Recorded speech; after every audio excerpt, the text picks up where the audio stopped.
Ladies and gentlemen, it's time for another episode of Mind Your Puckin' Business with your host,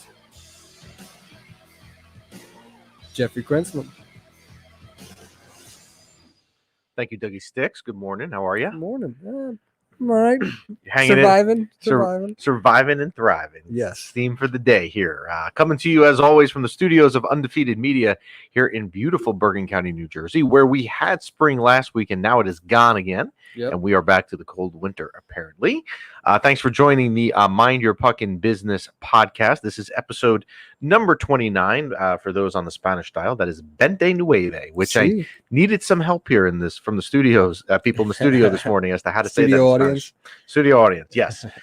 We can be heard, as always, on iTunes, Spotify, YouTube, and Facebook, as well as some other areas. If you search hard enough, you can find us in some other places. Absolutely. That'll give you some detective work to do.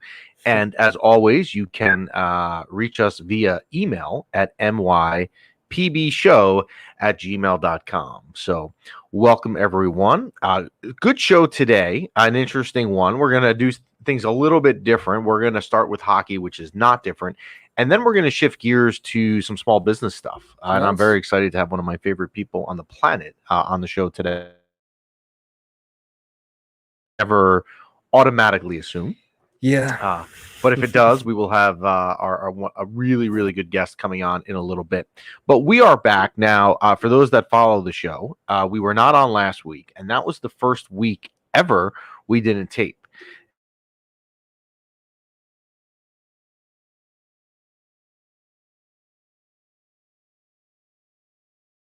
Different when you say that someone's sick, they automatically assume you have the Rona. Mm-hmm. You did not have the Rona. I was shocked when I found out it was not the Rona. I thought it was the Rona. All the symptoms, fatigue, my throat was hurting, stomach problems, muscles. It was just, it felt like death, and I thought it was the Rona, and it was not. Well, at least you're here. We had a little Mind Your Puckin' Business prayer vigil with the followers. Thank you. And apparently the power of prayer worked because you are here today back in your co-host chair.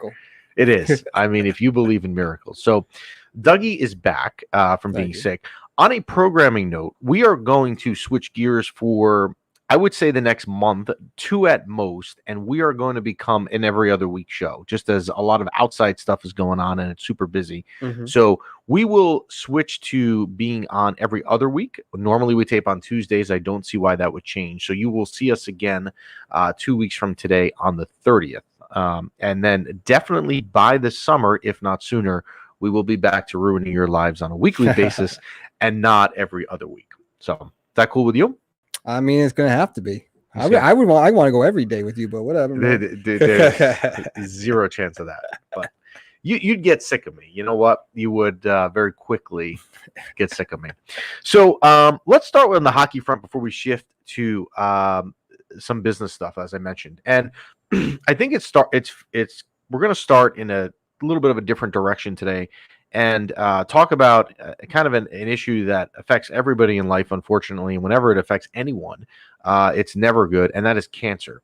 The NHL does a thing. It's called Hockey Fights Cancer. Normally in a normal season, which would run October to June, the NHL will do a whole day in the fall, a league-wide, where they honor the fight against cancer. That is going on this week. Every team kind of dedicates one home game to the cause. The New York Rangers, which is the team that we predominantly feature on this podcast, had that night last night. The team wore purple jerseys and all that good stuff in warmups. It is a really good cause. We encourage you to look into the Hockey Fights Cancer initiative.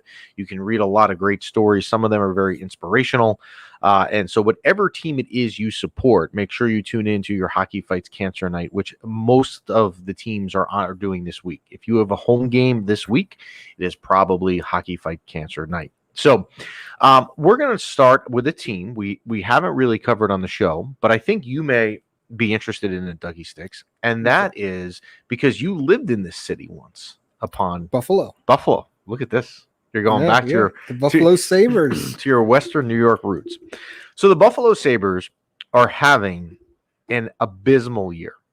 If I use the word abysmal, which I did, it's probably not even strong enough. It's that bad. And so I want to touch on two things with them. And one is a very hot topic in the league, but we're going to start with the one that's not getting as much press. And that is, how in the world does the Sabres coach Ralph Kruger still have a job? I mean, this is an amazing, I don't know specifically the contract situation. Probably I should, but I don't. This team is awful, and yet he's been getting endorsements from the management up there, which is interesting to me because this team cannot get anything going. Now, here's the big story, and this is getting a lot of press nationwide, is Jack Eichel, who is a former number 2 overall draft pick, and the only reason he was the 2nd overall draft pick was, I'm pretty sure, the year he was drafted, Connor McDavid went right before him, is an absolute stud. He's a center. He's having a very down year, and nothing against the city that you lived in, but I don't think Buffalo really attracts, marquee players, as it doesn't sometimes. You're not hurting my feelings. Good. I wouldn't want to do that when they got the lake effect, man. It snows every day. It doesn't surprise me no one wants to go there. Well, you know what? I've talked on the show that my wife went to college up in that area, and every time we go up there, no matter when we go up there, you need to bring a jacket. I don't care if it's August. So Jack Eichel is clearly not going to finish his career in Buffalo. And now it has been rumored, it's gotten to the point where he seems unhappy. I don't want to say he's mysteriously injured now and out long term, but it's a little bit, timing-wise, a little bit suspicious. And he's definitely leaving Buffalo. So now the question is, where does he go? Well, what media does whenever you have a star player of his magnitude in particular, is they'll kind of prioritize destinations where this player can go. Dougie Sticks, who is the one team that keeps showing up as number 1 on his destination list? The Rangers. Wow, you nailed it. And we didn't rehearse that either. We didn't talk. We don't. You and I in the pre-show, by the way, we talk nothing about the show. We go off on like ADD tangents and then show up and do this like we practiced. But we didn't practice. Yeah. So the Rangers are now mentioned very high. So let's kind of walk through this. If you are a New York Ranger fan, yes, which you are because I've made you one, yes, do you want Jack Eichel on your team? The answer to that question, the way that it's asked, has to be yes. Why would you not want a bona fide number 1 center on your team who's young, right? You would. Yeah. But now if you look a little bit deeper, you got to say, all right, if I'm going to trade for Jack Eichel, whose asking price is going to be very high, they are going to ask for some very high assets or players in return. And I'm not sure if it then becomes worth it. So if you are the New York Rangers and you're rumored consistently to be the number 1 destination target for Jack Eichel, you need to be very careful here with Jack. I'm not sure that you want to give up a lot. If Jeff Gordon, who's the general manager for the New York Rangers, can somehow find a way to get a fair deal, one that he's not leveraging his future, we're not going to trade Alexis Lafreniere. No way. You're not going to trade Capo Caco. No way. You're probably not, hopefully, going to trade Adam Fox. And these are all players, if you're the Buffalo general manager, you're going to ask for in return, right? Yeah. You're not going to trade Artemi Panarin, right? Anybody else is no one else is probably untouchable. But you need to be very careful here. The Rangers have done a remarkable job. And now, look, they've gotten lucky with the draft lottos the last 2 years. But they've done a remarkable job rebuilding this team, which has been their focus. Let's not all now burn it on one player. And we have the leverage here. He wants out, right? He wants out. So it's not like we're like initiating this. No. The question is going to be this. Jack Eichel will not be playing in Buffalo in the future, right? And it's unfortunate, but it is the truth. Yeah. He's under contract. All right. So some team is going to come along that has to have a couple things. You have to have the cap room to sign him to take on his contract, which the Rangers have the cap room. And 2, you also have to have pieces, young pieces that Buffalo will take back in return. The Rangers have that. So the Rangers have both. It's been rumored Anaheim might be interested as well. Look, if I was Jack Eichel going to play in Anaheim, California, it's not a bad destination spot to live in Southern California. Granted, you have to deal with the traffic on the 405 out there, which is never fun. but it wouldn't be a bad spot either. But if you're the Rangers, you need to be very, very, very careful here that you are not going away from what you've been so focused on the last 3 years and done right and rebuild for this one player. True. But Jack Eichel is a star. And also, a side note, and it hasn't really been mentioned, Jack Eichel played 1 year in college and then left, right? He played his freshman year at Boston University, which I've talked about is where I went to school, and took them to the national championship game. They were in the national championship game. Coincidentally, that year it was held, the Frozen Four, as it's called, was held in Boston. So it kind of was like a home game. They played Providence College on a Saturday night. It was tied in the third period. And one of the most weirdest fluke goals you'll ever see in your life was scored by Providence, and BU lost. But he almost single-handedly carried them to a national championship as a freshman. That's how good he was. When he was at Boston University, his coach, who recruited him as well, was a guy by the name of David Quinn. Dougie Sticks. Where does David Quinn coach right now? The Rangers. You are. Look, this guy. Look, the people here that are watching today are cheering you on. I mean, 3 for 3. I tell you, if we were doing Hockey Jeopardy today, watch out, you're on fire. So there is a connection with him already with the Rangers coach. Now, David Quinn has kind of been on my not so happy list if you've tuned in.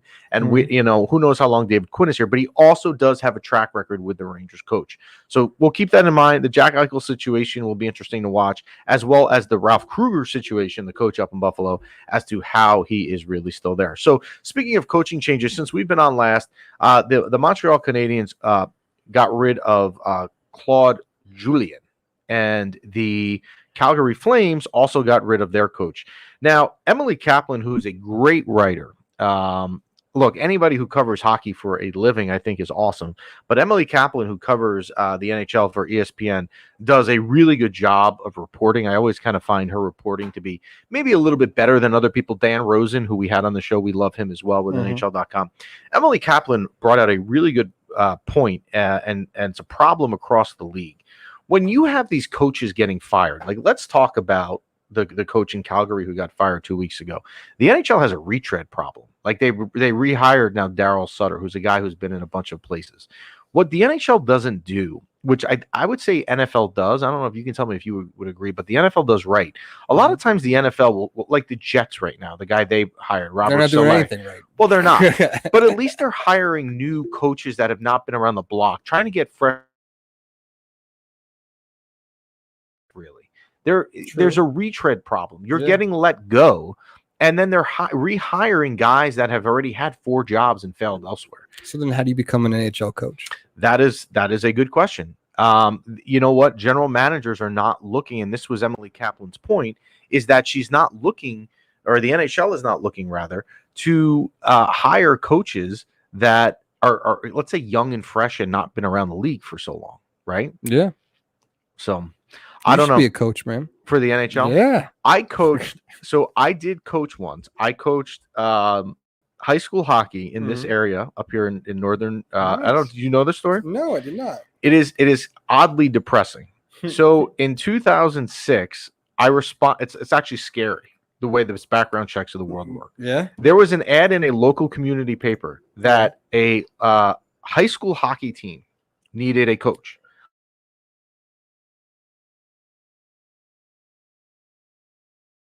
Helping out, and I figured like I'd be the guy that would carry the bags and the water bottles because I had never coached before. So I went to the guy's house and he said to me, "We're going to give you the high school head coaching job." And the guy's name was Doug, and I said, "Doug, I don't have any experience, and I'm only 26. These kids are like 8 years younger than me. It's not like I'm really old." He says, "No, well, we don't have anybody else. It's your job." So I took the job. Now this team never made the playoffs. So they had also never won a playoff game. Well, in my third season, which was my last season, we made it to the Final Four, and we lost in a heartbreaking overtime fashion. It still bothers me, by the way, 13 years later. That was your calling. But then, okay, so then, and it's a good segue to where we're going to go because I see our guest is ready to come on in a couple minutes, is in the waiting room here. So then in 2008, I was about to get married, and work had started to get really busy. But also, and I used that as the excuse to say, look, work is busy. My wife and I are getting married over the summer. We need to step away. But the real I don't want to say the real truth of it was that year, the reason why we went to the Final Four was I had a lot of seniors. And I knew that the next year, my freshman group, if you will, that were coming up were not as talented. So I knew going forward that if I stayed there, the success that we had that year was not going to stay. And so I walked away. That's awesome. That's awesome. That's awesome. That is the true story. You should have stayed. I should have stayed. But and you should have had the farm. You should have been farming them better. You should have been talking to those 8th grade coaches. I didn't have any control over the middle school program, and that's not to say that the middle school program wasn't good. You're supposed to make visits. You're supposed to go there and be like, "Hey, Timmy, are you practicing your stick work?" We used to show up at games. This is really not impressive. So you know why my high school kids played well? Why they were motivated to win for me? I don't know. Because Jess would bake cookies. And if the kids won, I would give them sugar and chocolate chip cookies after the game. It's a true story. There's the secret. It's a true story. That is what I think you should go back into coaching. I think that's your calling. Okay, we'll see. You took a team that never won a game and you brought them to this state championship. And we lost in double overtime. At 26. It still bothers me. 26, first time coaching. And now imagine a couple of years under your belt. But now look at me. I'm 41 and I hang out with you every other week. Yeah. I could be your assistant. Well, you know, I've taught you a lot about hockey. Yeah.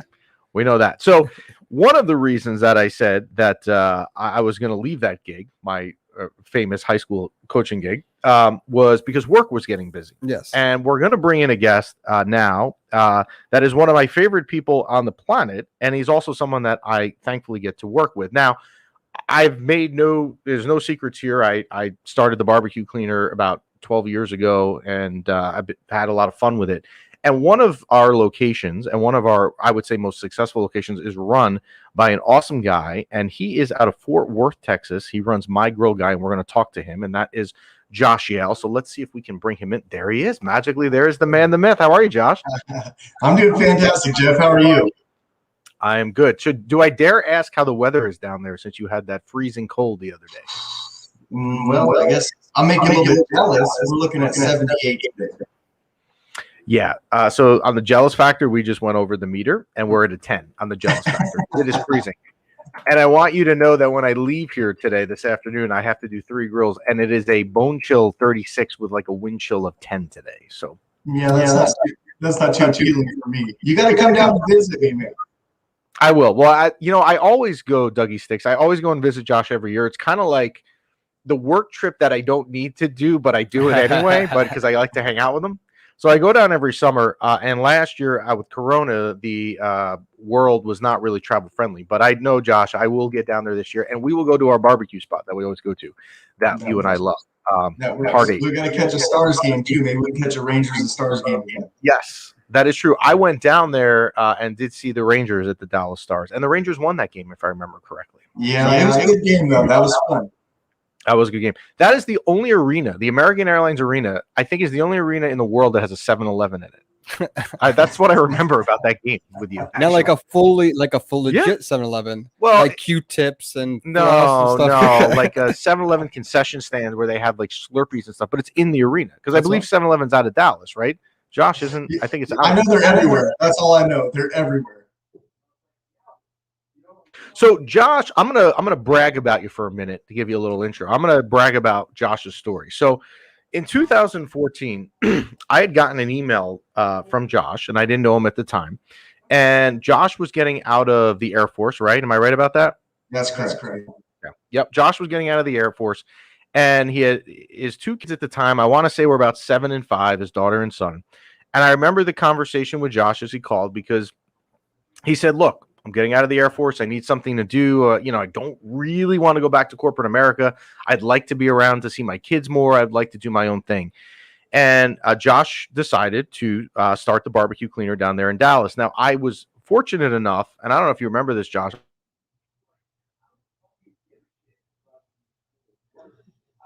And we met, I want to say, in the down there. And Josh's story is amazing. Josh expanded to a second unit within a year. I remember getting a phone call from you on a Saturday in February of 2015 saying, "Oh my God, what am I going to do here to keep up with all this business?" And you quickly expanded. And you then got a third unit. The second trailer was within 6 months, Jeff. Yeah, which is remarkable. It's a testament to the job you do down there. And so that happened. And then you've continued to expand. You just got your fourth trailer a couple weeks ago, which, by the way, I saw the way that you kind of outfitted it. It is amazing, as usual with the rest of your fleet. And I know you're looking at getting another trailer, which you and I will talk off the air, came in the other day, if you still need it down there. So you've had a ton of success. One of the things that I remember about you, Josh, and I tell the story to people all the time, is when you launched the business in September 2014, and I came down and we were sitting in your kitchen, and I remember you didn't get along with the neighbor across the street for some reason in that house. You had said to me you had 39 jobs booked already, and you hadn't even opened your doors. It was something insane. But talk a little bit about your success with the barbecue cleaner. Yeah, so what had happened was, just to piggyback on the story, but go a little bit deeper, was in 2012, I was in the military, and I was actually on and in transition to location. I had a small entrepreneurship magazine. And this is a quick story because I read this magazine about people that are cleaning barbecues, and it was just I was currently around like 2000, so it wasn't easy to find my location. But I read that article. Well, 2 years later, I was in an opportunity to open one up, contact you. And then I about 5,000 flyers. I did direct mail to the door of the community here, and I had a work lined up before I even did a trailer for you. So it was transit, and those jobs worked out, and it blew my mind. At that moment, I knew this is something that's going to be huge, and I just started rolling with it, and it's been amazing. But back to that magazine, 2015, I was featured in an article in that exact magazine, and I was about in that magazine as a representative and an extension of the barbecue community. And it was just a surreal story of life that just happened from reading that magazine in 2012 to being in it in 2015. It's pretty crazy. Yeah, that's a great point. And I forgot about that article, that here you are, on deployed. And look, we thank you for your service. Obviously, that can never be said enough. Here you are deployed, reading a magazine about something, you possibly want to do in your post-military life. Then you go on and do it, and then get featured in that magazine that you read about. That's pretty darn impressive. Obviously, look, and I say this about you all the time when people ask me, Josh will never have to do anything else. I mean, he's never going to have to get another job, right? What he's got right now, he's going to do until he chooses not to. It'll be his own choosing as you keep growing the business down there.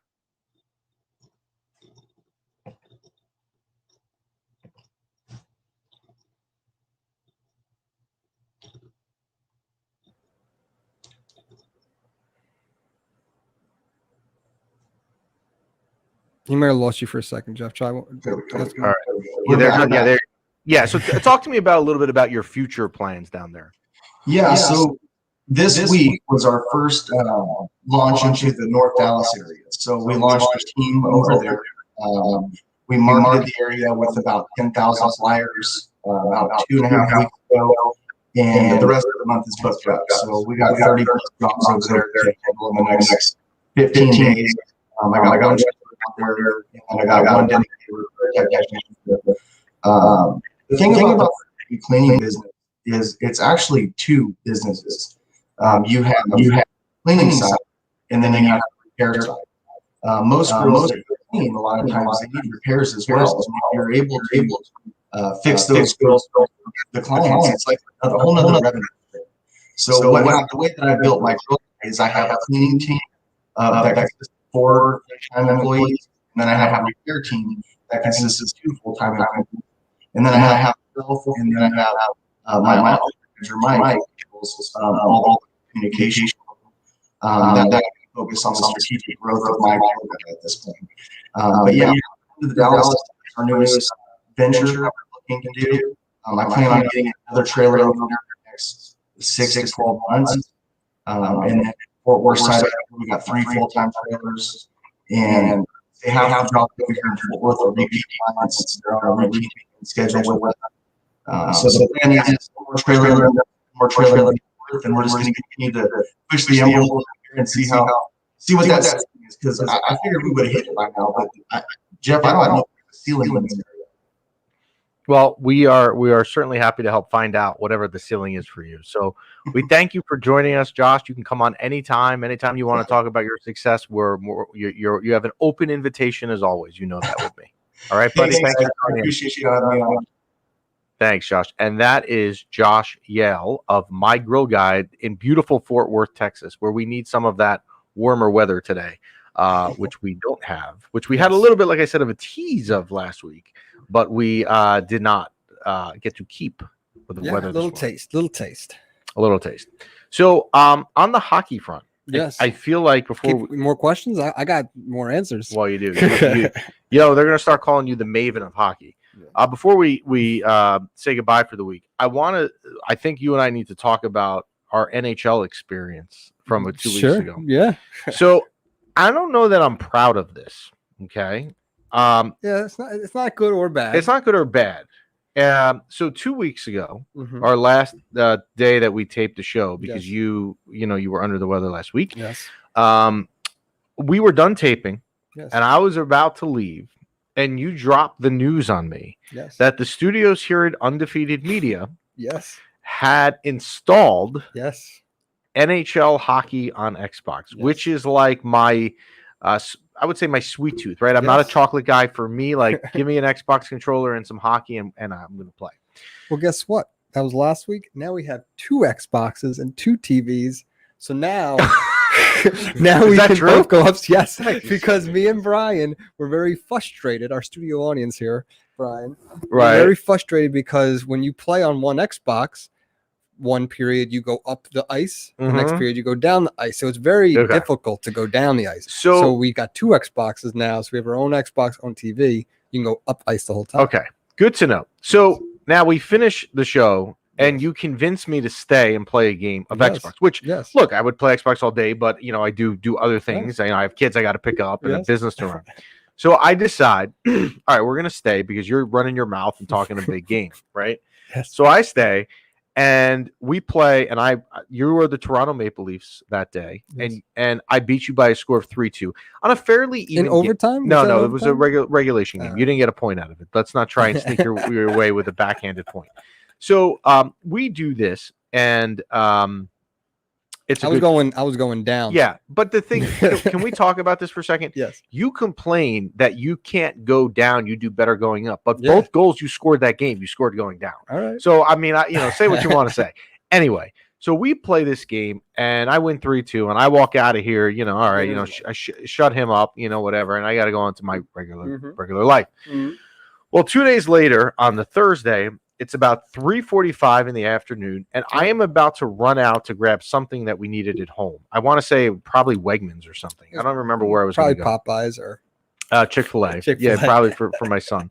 So you call me, and I'm thinking that, okay, if Dougie Sticks is calling me, and it's not a text with some GIF or emoji or whatever, something is wrong with the world. So I decide I'm going to pick up. Yo, you home? Yeah, Doug, I'm home. Let's play. So Dougie and I decide that we're going to play again, a rematch. And I'm going to be, I have my own view on my TV. You have your own view. The rematch of the century.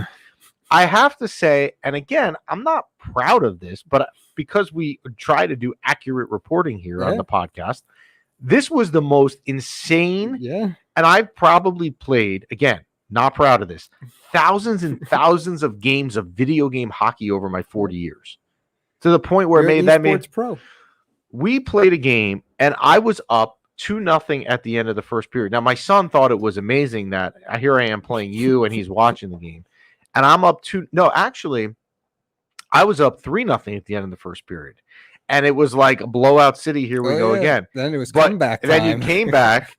You made it 3-3. We went into the third period tied at 3. Okay. And nobody scored. So we went I to. think we went to overtime 4-4. Oh, did we? Maybe we. Yeah, you know what? You're right. 4-4. You took the 4-3 lead. I tied it on a cheap goal that went through your goalie. Yes. And then you and I played a 4 overtime classic Yes. where like your eyes are hurting because you've been staring at the screen for an hour. Yes. And you won it on a one-timer Yes. on a penalty on a power play in overtime. That probably was, as I said, single-handedly the best NHL game I have ever played in my life. True. Most insane, intense shell game ever. Yes. I mean, it was pleasure sharing the battlefield with you. It was. Now I will take what I like to describe, at least I explain to my son this way when he loses in overtime, a victory point, because you get a point. I'll take my point. But this game was, I think, if I'm not mistaken, you had something like 62 shots and I had 58. Yeah, I mean, it was something like, and nobody could score. Those overtime, I don't know how we didn't score. Because they were scoring shots. Yes. And not only were there a lot of shots, there were quality chances galore. Yes. It was a nail biter. So like when I play, I like stick my tongue in like this a little bit here. So show the people at home. I'll be like, I think I started to bleed. I think I was like bleeding. I was like, yeah. And so, but here's the better part of I don't want to say the better part of the story. So then the game ends, right? Yes. Now I can't look at NHL again because, we've been playing for an hour. We're playing after this. What are you talking about? No, we're not playing. It's 1-1. We have to play. Not it's like we're not the shell gods say it's so. So we're done and it's 1-1. Yes. Okay. And so, I've 1-1, you 1-1. And we just played for literally an hour. We're both spent. It takes a lot for me to not want to do another game. Right. Same with me. Like I'm at that point. And to the point where I didn't even go out and get what we needed because I was just so delirious after playing Xbox for an hour of nonstop battle. One game. So I say to you, you know what? Would you do me a favor? Yeah. My son, who's 7, loves to play, but he plays like a 7. Yeah, he's 7. Okay. He hasn't played for 40 years like me or you. 7 is a qualified gamer. Okay. They got 7 skills is of 7. They got. When I was 7, I was playing Wayne Gretzky 98. Come on. So I say to you, hold on. I say to you, I'm gonna have you play my son in a game called Threes, which is really like 3-on-3. First one to 5 wins. Fun. It goes fast, right? Because we can't. Pace, lots of hitting, lots of goals. Right. And I say, Dougie, he's 7. You never said that. Next thing I know. 3 minutes, not even 3 minutes later, the game is over and you beat him up 5-1. So not only did you have the honor of beating me in a quadruple overtime classic. Wait, are you sure it was 5-1? Yes. Sure I'm sure 7-0. No, you didn't get a 3-point money puck at 4-0. Let's not try and.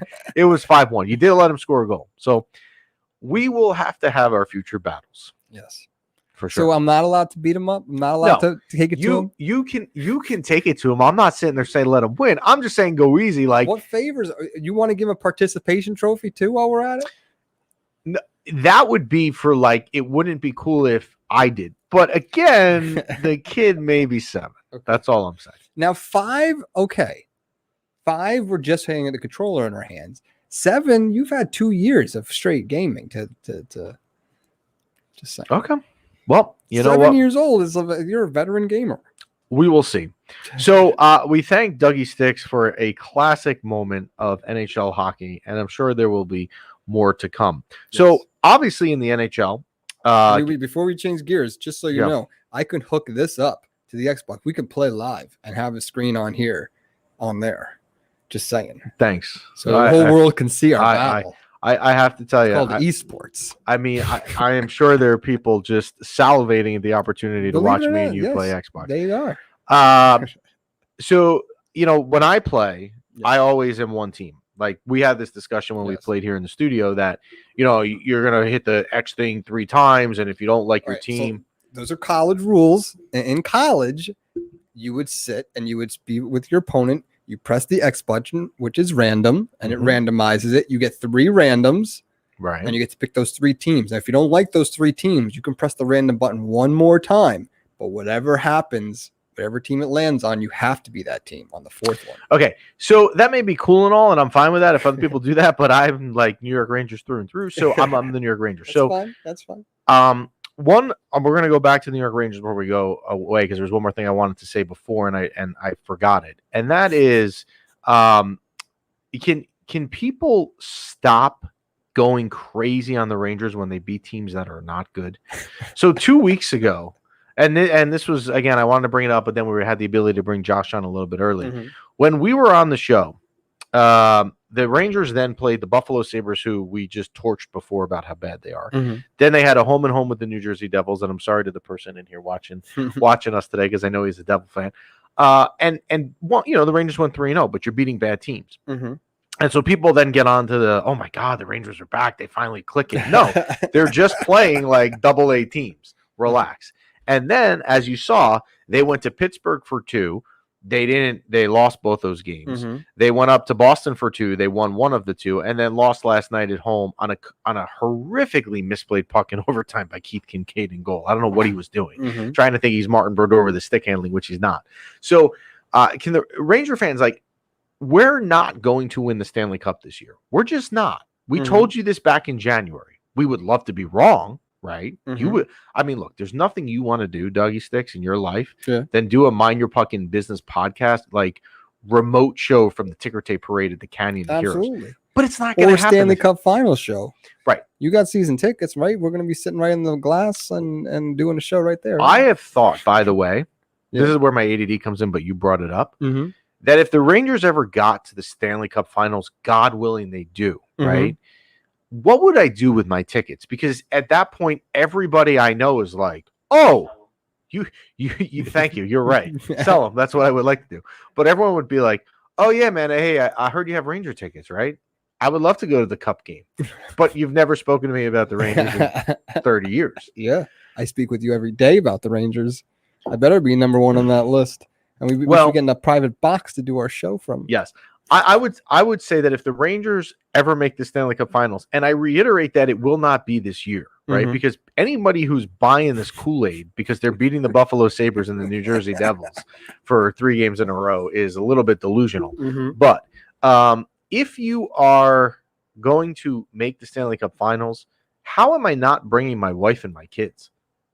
Wouldn't they? I mean, first off, my wife would he's want to 7. Go. He's not going to know what's he's going not on. going. You brought the whole 7 argument. He's not going to be 7 when they make the Stanley Cup Finals. They're not 8? going. No, they're not going to make it next year. They will make it. Their window of opportunity this year. They just beat the Sabres, man. Yeah, they barely beat them that game too. They will have their window. The New York Rangers window, realistically, opens in 2 to 3 years and will shut in probably 8 to 10. So you're going to have a 5-year window, let's say from 2024 to 2029, 2030, where the Rangers will have a realistic shot to make it. So if you want my Stanley Cup tickets in those years, you better start being nice to me now because you're going to have a lot of competition. And Dougie Sticks wants my tickets. I mean, I just think we have to do a show. There's a show that has to be done. We could have done, because, and getting back to the programming news here, we are going to go every other week starting now for about a month or two, because I've got too much stuff going on with my other job, my real job, my other job. That's not fair to put them in the same light.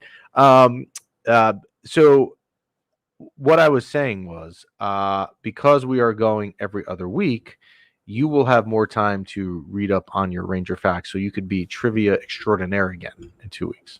All right. I'm going to practice my shell skills, too. You're never going in overtime ever again. What? You're never going to go overtime with me ever again. You're going to end it in regulation. Yes. So we thank, and I should have done it earlier, and I apologize for this, and I see it up on the screen, but I was going to thank the Ridgewood YMCA for sponsoring us. We appreciate them taking sponsorship of the program a couple weeks ago.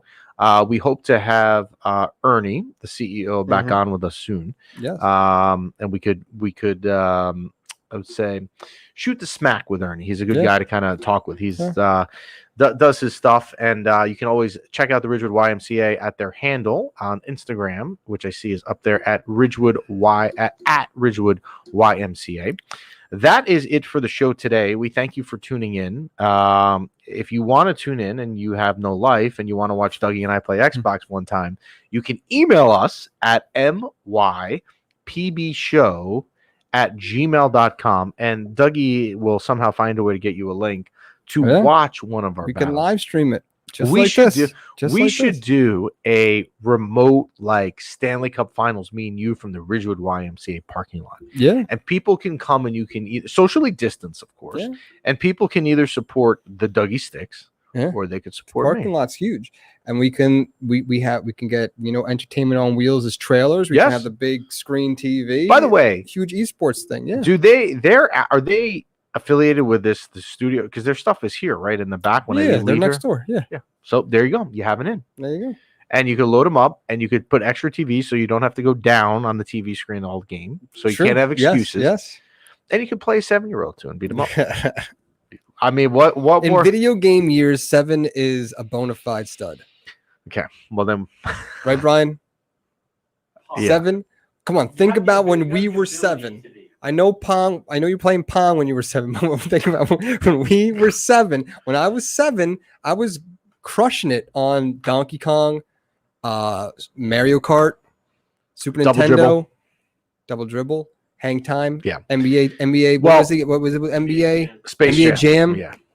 Well, we will try and set that up. Again, thank you to the Ridgewood YMCA. You can always hear us on iTunes, Spotify, Facebook, and YouTube. We will be back in 2 weeks with a brand new episode, and we'll make sure we have an update for you. And we thank Josh Yale of My Grill Guy down there in Fort Worth, Texas. He'll be back on the show, I'm sure, at some point. And we'll go from there. Have a great week, everybody. And again, check out Hockey Fights Cancer this week in the NHL. Make sure you support the cause when it's your home team doing it this week. Enjoy the rest of your day.